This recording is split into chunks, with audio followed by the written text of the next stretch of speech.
D'accord, vous avez choisi quel sujet? J'ai choisi le sujet numéro 1, vivons-nous dans un monde trop connecté. D'accord, donc vous allez nous exposer votre point de vue, nous allons vous écouter et ensuite nous vous poserons quelques questions pour approfondir votre point de vue. Très bien. D'accord, c'est quand vous voulez. Ok. Alors, le thème principal de cet extrait le thème principal de cet extrait, c'est le rapport entre homme et Internet. Donc, c'est un site pris du site internet maison-et-domotique.com et la question qu'on peut s'y poser, c'est est-ce que nous vivons dans un monde trop connecté? Donc, j'ai décidé de développer un peu le discours en parlant des aspects positifs que Internet nous a apportés et de l'autre côté aussi des aspects négatifs et menaçants pour la société et pour l'individu en général. Après, pour conclure, je vais répondre à la question, donc si on vit vraiment dans un monde trop connecté ou pas. Donc, je vais commencer avec les points positifs, ils sont nombreux, mais j'en ai choisi 3 parce que ce sont les points qui sont plus proches de moi. Ils concernent un peu mon rapport avec Internet.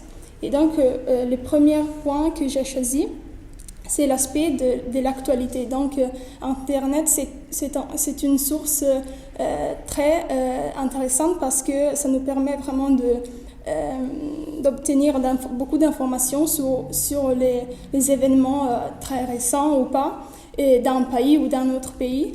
Et on peut le faire de manière très rapide, donc très pratique aussi.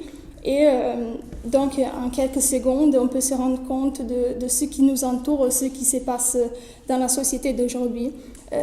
Aussi, par exemple, on peut lire des informations dans des journaux aussi, dans la version digitale, par exemple. Et pour les étudiants, par exemple, c'est très économique aussi parce que moi, j'ai un abonnement de 5 € par mois à un journal italien et je trouve que c'est très intéressant et on peut le consulter à n'importe quel moment oui, je pense que c'est très bien. Après, il y a un deuxième point très positif que Internet nous permet toute la journée, tous les jours. Et c'est l'aspect d'économiser du temps. Dans certains cas, par exemple, dans toutes les choses qui concernent un peu l'aspect pratique, par exemple, gérer les aspects de la banque, ou aussi payer beaucoup de choses sur Internet.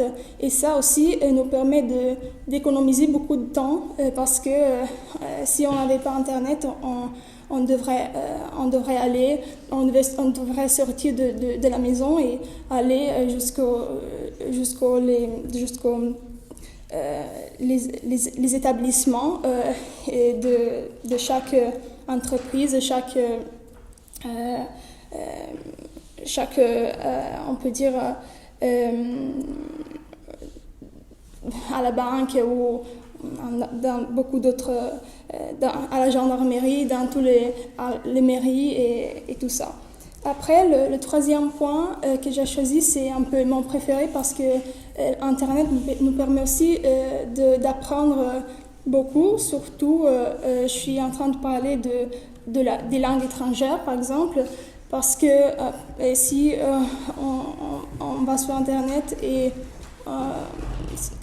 il faut juste taper quelques mots sur Internet et on peut avoir beaucoup d'informations, beaucoup des contenus, des documents écrits, mais aussi oraux.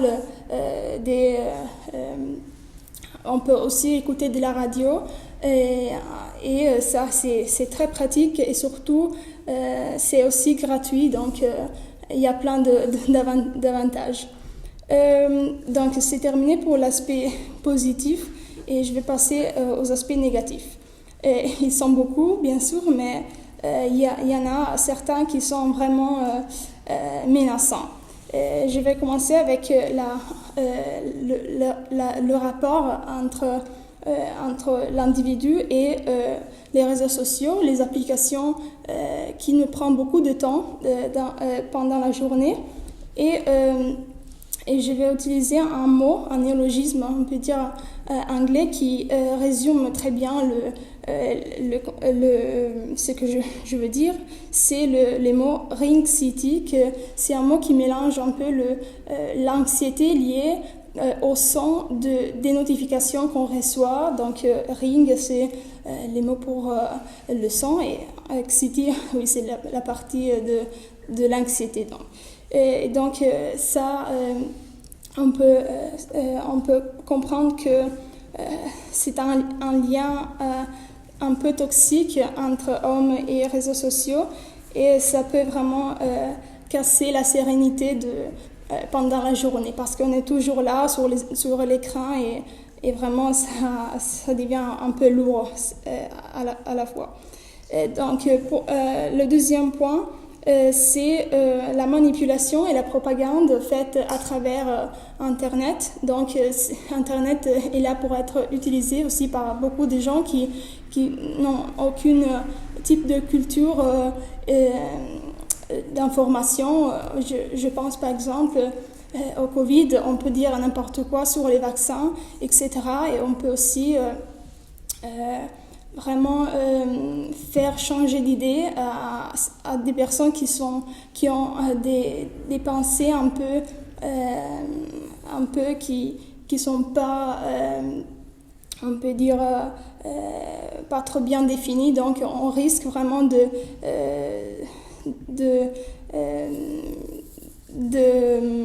on peut dire, confondre les idées aux gens. Et après, il y a le dernier point négatif, et qui, pour moi, c'est le pire, parce que Internet peut produire des problèmes de nature psychique, psychologique. Et par exemple, sur les sites, par exemple Instagram, Facebook, c'est très facile d'envoyer des messages menaçants, méchants, et donc ils peuvent avoir un impact très dangereux aussi, très lourd sur la personne qui reçoit ce type de message. Donc pour conclure, je vais essayer de répondre à la question qu'on avait vue au début. Et donc, est-ce qu'on est vraiment trop connecté dans la journée à Internet?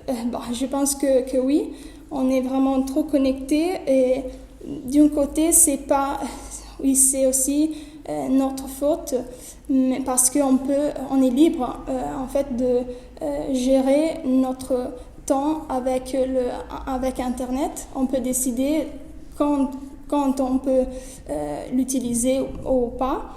Mais il y a aussi un aspect forcé, parce que, par exemple, pour gérer les aspects les aspects de l'université, par exemple, il faut avoir un ordinateur, un dispositif comme un téléphone, et il faut être connecté pour pouvoir gérer la situation académique. Donc, j'ai terminé. Ouais.